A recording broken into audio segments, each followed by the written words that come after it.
एक समय की बात है। राजा जनक अपने राज्य की प्रजा का हाल जानने के लिए अपने राज्य के दौरे पर निकले। घूमते हुए राजा जनक एक गांव में पहुंचे।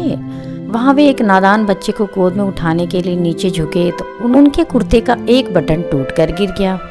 राजा जनक ने अपने सेना नायक से कहा, सेना नायक, मेरे कुर्ते का बटन टूट गया है, आप पता कीजिए इस गाँव में कोई दर्जी है क्या। सेना नायक ने कहा, महाराज, इस गांव में केवल रामदीन नाम का एक दर्जी है, वह आपके कुर्ते में बटन लगा देगा। जनक ने रामदीन को बुलाया और अपने कुर्ते में बटन लगाने को कहा। रामदीन ने बटन लिया और सुई धागे की सहायता से राजा जनक के कुर्ते का बटन लगा दिया। राजा जनक ने रामदीन दर्जी से पूछा कि कितना मेहनताना चाहिए इस कार्य के लिए।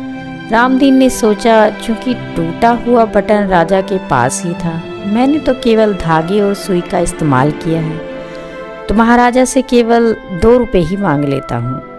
लेकिन रामदीन दर्जी मन में विचार करने लगा, राज को यह ना लगे कि केवल बटन लगाने के 2 रुपए मांग रहा है, तो यह मेरी प्रजा को कितना लूटता होगा।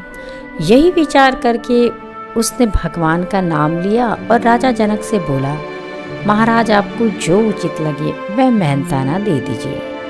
राजा जनक ने अपने सेना नायक को आदेश दिया कि इस रामदीन दर्जी को पड़ोस का एक गांव मेहनताने के रूप में दे दिया जाए।